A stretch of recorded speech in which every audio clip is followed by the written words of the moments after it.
குருவே போற்றி ஒளியும் ஒளியும் எனக்குள் காட்டி உணர்த்திய குருவே போற்றி. ரொம்ப சந்தோஷம். இவர் இந்த அம்மா இவர் விஓவாக இருக்கிறார், திருவள்ளூர் விஓவாக இருக்கார். இந்த அம்மா மனைவியாக இருக்கிறாங்க. இவங்க 2 பேர் தான் எனக்கு அடுத்தபடியாக ஆசிரமத்தை மெயின்டைன் பண்ண போகிற குருமார்கள். லேடிஸுக்கெல்லாம் அந்தம்மா உபதேசம் கொடுக்குறாங்க, ஜென்ஸுக்கெல்லாம் இவர் உபதேசம் கொடுக்குறாரு. ஐயா, இந்த பிறவியில் கடை தேர்றதுக்கு உங்களுடைய உபதேசங்கள் உதவுது. ஆனால் அடுத்த பிறவி எனக்கு வேண்டாம் அப்படிங்கிறதுக்கு நான் என்ன செய்யணும்? அடுத்த பிறவி மனிதன் ஏன் வேண்டாம்னு சொல்லுங்க. பலவித காரணங்கள் இல்லைன்னா மனுஷன் நான் பிறந்துக்கினே இருக்கணும். எனக்கு அடுத்த பிறவி வேணாம் அப்படின்னு மகான்கள் சொன்னாங்க, அது ஒரு விதம். ஆனால் மனுஷன் சொல்கிறான் எனக்கு அடுத்த பிறவி வேணாம் அப்படின்னு மனுஷன் சொல்கிறான். அதே மனுஷன் சொல்கிறான் 7 பிறவியும் நானே பிறக்கணும் அப்படின்னு. இதுக்கு என்ன காரணம் அப்படின்னா 3 விதமான காரணங்கள். ஒரு பெண்ணோ ஆணோ, பெண்ணுக்கு கணவன் சரியில்லைன்னா இந்த பிறப்போட செத்து போயிடணும், அடுத்த பிறப்பு வேணாம் அப்படின்னு மனைவி சொல்கிறான். கணவனுக்கு மோசமான மனைவி கட்சி போச்சுன்னா இவகிட்ட மல்லு கட்டி வாழறதை விட நம்ம வாழவே கூடாது, அடுத்த பிறவியே எனக்கு வேணாம் அப்படின்னு சொல்லி. எல்லா கணவனும் நல்ல கணவன், மனைவியும் நல்ல மனைவி.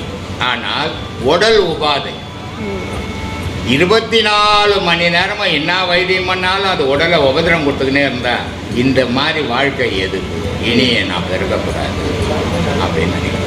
இந்த மாதிரி 3 காரணத்தால் பிறவி வேணாம். பிறவி வேணும் அப்படின்றான். ஊர் தாலியாக இருக்கிறவன், ஊரை மோசம் பண்ணுறவன், ஊரில் இருக்கிற பணமெல்லாம் எனக்கே வரணுன்றவன், அவன் பல பிறவிகள் எனக்கு வேணும், நான் இதே தொழில் செய்துக்கணும் அப்படின்னு நினைக்கிறேன். வியாபாரம், ஒரு பொருள் விற்கிறேன், தப்பு இல்லை, தொழில். அந்த பொருளினுடைய விலை 100 ரூபாய். அதை 100 ரூபாய்க்கு விற்றீங்கன்னா அது வியாபாரம். ஆனால் 100 ரூபாய் பொருளை ஏமாந்தம் வந்தால் 1000 ரூபாய்க்கு விற்றீங்கன்னா அது ஊர்த்தாலியாக இருக்கிற விஷயம். அப்படிப்பட்டவன் என்ன நினைக்கிறான், நான் இங்கேயே இருக்கணும், மரணமே வரக்கூடாதுன்னு நினைக்கிறேன். அதனால் பிறவி வேண்டாம் அப்படின்றது. எப்போ ஒரு மனிதனுக்கு உடலினுடைய ஞாபகம் இழந்துடுறானோ அப்போ தான் அவனுக்கு பிறவி நிற்கும். எப்போ ஒரு மனிதனுக்கு உடல் மேலே பற்றோ, தொழில் மேலே பற்றோ, குடும்பத்து மேலே பற்றோ, பாசமும் இருக்கிற வரைக்கும் அவன் தன்னை இழக்க முடியாது. அவன் மாறி மாறி மாறி மாறி பிறந்துக்கினே இருப்பான் அந்த ஆசையில். என்னுடைய நிலையை யார் ஏற்றானோ அவன் செய்வான். என்னுடைய நிலையை ஏற்றவே முடியல யாரால, இல்லையா? இப்போ பேசினது பேர் மணிகண்டன். இப்போ சொன்னார், கார் விடுவே இடம் இல்லை சாமி, மைதானம் ஃபுல்லாக காருங்களாக தான் இருக்குது, ஒரு 60-70 கார் இருக்கும் போல இருக்குது அப்படின்னு. அவ்வளோ சம்பளம் காரில் தான் வருவாங்க, அவ்வளோ சம்பளம். ஆனால் இவருக்கு என்ன 3 ஸ்டேட்டு இவர் இன்சார்ஜில் இருந்தது, தமிழ்நாடு, கர்நாடகா, கேரளா. அவர் 3 ஊர்லேயும் டிரான்ஸ்ஃபர் பண்ணுவாங்க. இங்கே 10 நாள், அங்கே 10 நாள், அங்கே 10 நாள்.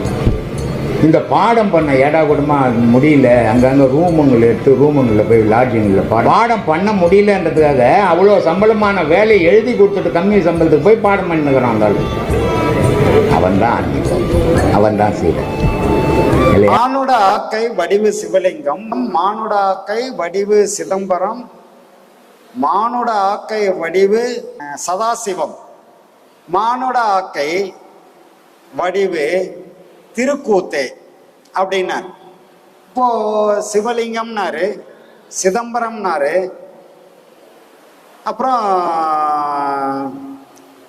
சதாசிவம்னாரு, அதுக்கப்புறம் திருக்கூத்தேன்னாரு.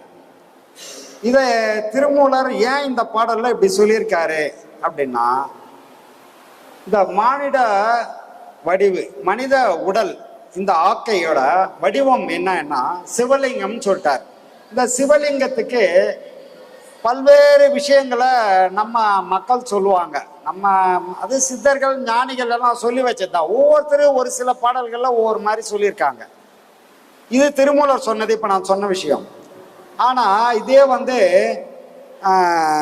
திருமூலரை இன்னொரு பாடல்ல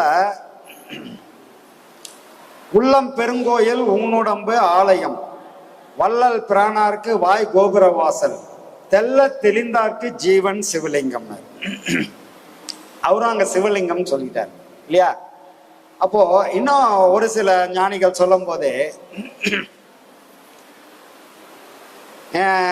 அதாவது வந்து சிவலிங்கம்னா இப்ப நம்ம வழிபடு தெய்வமா எல்லா கோயில்கள்லயும் வச்சிருக்கக்கூடிய சிவலிங்கம் கீழே இருக்கக்கூடிய ஆவுடை இருக்க அது வந்து பூமிக்குரியது.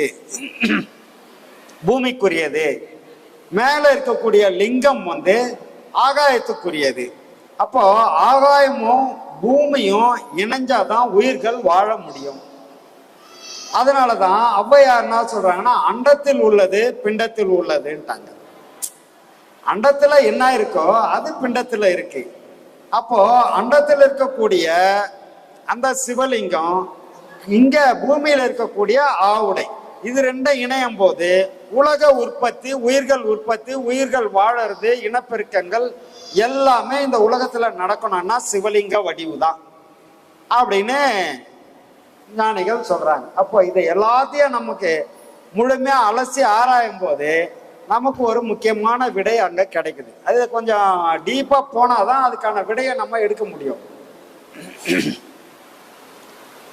இப்ப அந்த ஆவுடைன்றது வந்து பூமிக்குரியது. பூமிக்குரிய தாய் வந்து யாருன்னா வாழைப்பெண்ணு. வாழைப்பெண்ணுன்னா அம்பாள். அதனாலதான் வந்து நம்ம கோயில்கள் எல்லாம் வந்து அம்பாள் சிலை எடுக்கும் போதெல்லாம் வெடி அப்படியே பூமி அதிர்ற மாதிரி வெடிப்பாங்க. பார்த்துருக்கீங்களா? இதே ஒரு பெருமாள் சிலை எடுக்கும்போது யாராவது வெடிப்பாங்களா? வெடியே வெடிக்க மாட்டான். முதல்ல இந்த மேளம் வைப்பாங்க, அம்டமலை வச்சு டம்ம டம்மன்னு வச்சு இந்த சாமி எடுத்துருவாங்க. ஆனா அம்பாள் அப்படி எடுக்க முடியாது. ராஜ மேளம் வைப்பாங்க. ராஜ மேளம் சும்மா கும்ம காதை கிழிக்கும், வெடி பூமி அதிர்ற மாதிரி வெடிப்பாங்க. அப்ப காரணம் என்னன்னா பூமிக்குள்ள இருந்து அம்பாள் வராங்க. பூமிக்குள்ள இருந்து அம்பாள் வராங்க, சக்தி. அவங்க சக்தி வடிவான வாழைப்பெண் வராங்க அப்படின்றதுக்கான அடையாளம். பூமியில அவ்வளோ பெரிய வெடி வெடிப்பாங்க. அதுதான் வந்து இன்னைக்கு நம்ம கோயிலெல்லாம் வந்து ஆவுடையா இருக்கிறது. அதுதான் ஆவுடைனா பூமியை தாங்கக்கூடிய தாங்கு சக்தி அப்படின்னு சொல்றோம். இது மேல இருக்கிற சிவலிங்கம்ன்றது ஜீவகாந்த அலைகளை உருவாக்கி மின்காந்த அலையை கொண்டு வந்து இணைக்கிறது. அது மின்காந்த அலைன்ற மேல இருக்கக்கூடியது சிவலிங்க வடிவலையும், கீழே இருக்கக்கூடிய ஆவுடைன்றது ஜீவகாந்த அலையையும் உருவாக்கி செயல் புரிஞ்சுக்கிட்டு இருக்குதுன்றதை இங்க சொல்றாங்க. புரியுதா? உங்களுக்கு விளங்குதா? இதே இல்ல குழப்பம் இருக்கா? ஏதாவது சந்தேகம் இருந்தா கேட்டுருங்க. நான் சொல்றது உங்களுக்கு புரியுதா? ஒருத்தர பதில் புரியலையா? புரியுதா? அப்போ இதுதான் உடல் தத்துவமா இருக்குது. நம்ம உடலுக்கு மொத்தம் 96 தத்துவங்கள், உடல் இயக்கத்துக்கான 96 தத்துவங்கள் இருக்கு இல்லையா? அதெல்லாம் பெரும்பாலும் உங்களுக்கு எல்லாம் தெரிஞ்சிருக்கும். அதெல்லாம் நான் நேரம் ஆகிட்டே இருக்கோம். அப்ப அந்த 96 தத்துவங்களை இயக்கக்கூடிய மிகப்பெரிய இயக்கு சக்தியாக நம்ம மின்காந்த அலை இறங்குது. அதே போல தாங்கு சக்தியாக இருந்து கொண்ட சக்தின்ற அந்த ஆவுடை தாங்கி இதை ரெண்டுத்தையும் இணைச்சு நமக்கு வந்து உயிர்கள் வாழறதுக்கும் உருவாகிறதுக்கும் இந்த உலகம் சுபிட்சமா இருக்கிறதுக்குமான செயல்களை புரிஞ்சுக்கிட்டு இருக்கு. இது வந்து உடல் தத்துவம். அப்போ உடல் எதுல இருந்து எது வரைக்கும் அப்படின்னா, நீங்க அதாவது வந்து மூலாதாரம், சுவாதிஷ்டானம், அநாகதம், விசுத்தி ஆகியன்றத படிச்சிருப்பீங்க. இதுக்கு மேல 6 ஆதாரத்தை கடந்து சகசிரகாரம்னு ஒண்ணு இருக்கு இல்லையா?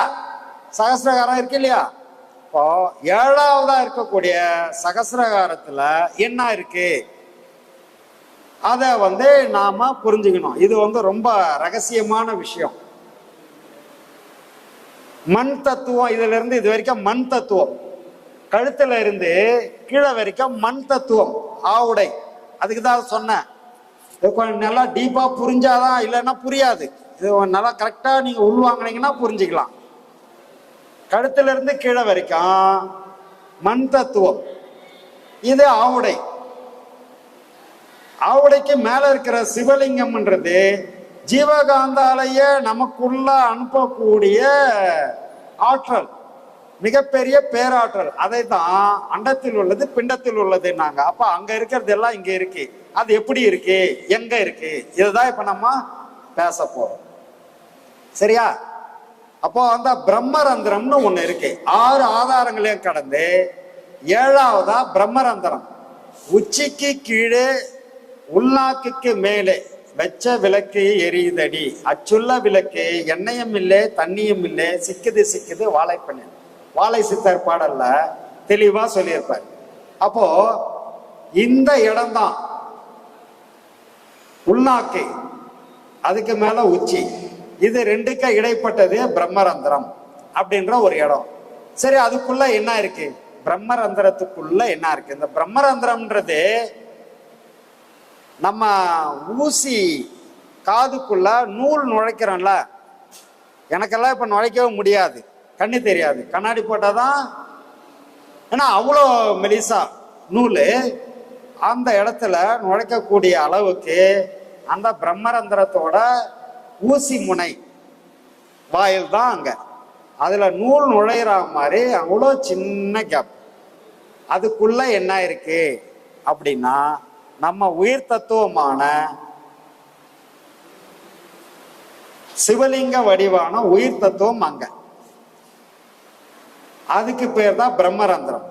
இந்த பிரம்மரந்திரம் ஏன் இப்ப இத சொல்றோம்னா, 6 ஆதாரங்கள்லயே நாம இயக்கம் போய்கிட்டே இருக்குது.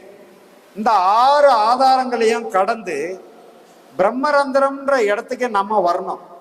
அப்போ குரு சொல்லி கொடுத்த மாதிரி இந்த பாடங்களை எல்லாம் சிறப்பா செய்து ஒரு நிலையிலையும் நம்ம உயர்த்திக்கிட்டே வந்து 6வது நிலை ஈஸியா வந்துடும். 6ல இருந்து இந்த பிரம்மரந்திரம் போறது இருக்கே, அது ரொம்ப கடினமான நிலை.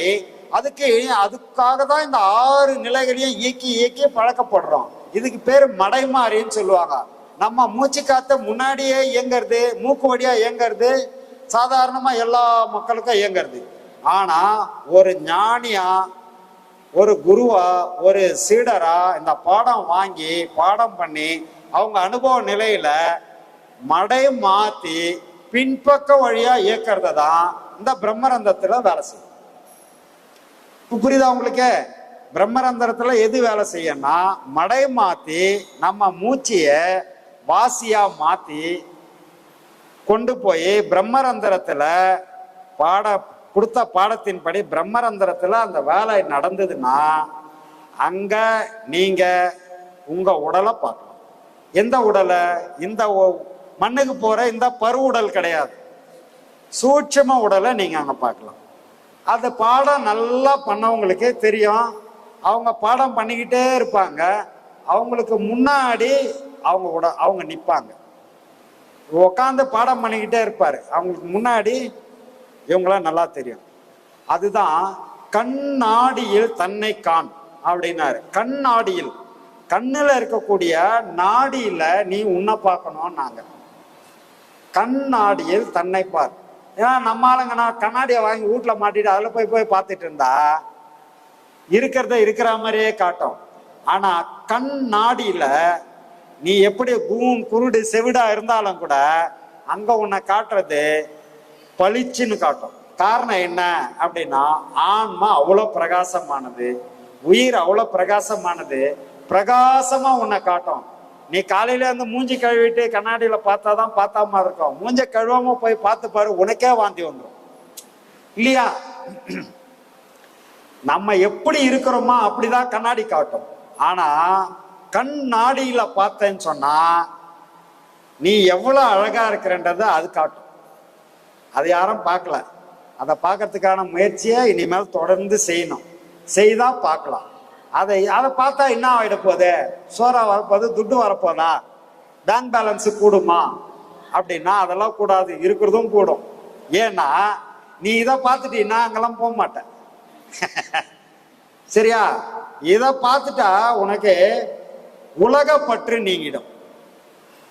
பணப்பற்று, உலகப்பற்று, பாசம், ஆசை, பாசம், காமம் எல்லாம் போய் உன்னை நீ பார்க்கறதுக்கே முடிவு பண்ணி அங்கேயே உட்காந்து உன்னையே நீ பார்த்து உனக்குள்ள ஒடுங்கிடுவ.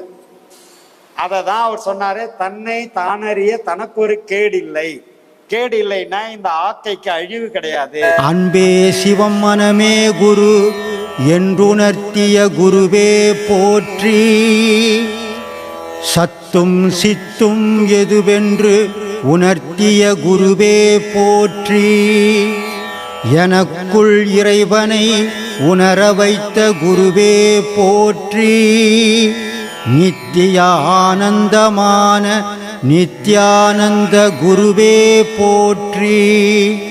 குரு பிரம்மஸ்ரீ நித்யானந்தரே போற்றி போற்றி. ஆகாமியத்தை உணர வைத்த குருவே போற்றி. இன்ப துன்பம் நாட்டம் எதுவென்று உணர்த்திய குருவே போற்றி. ஈசனை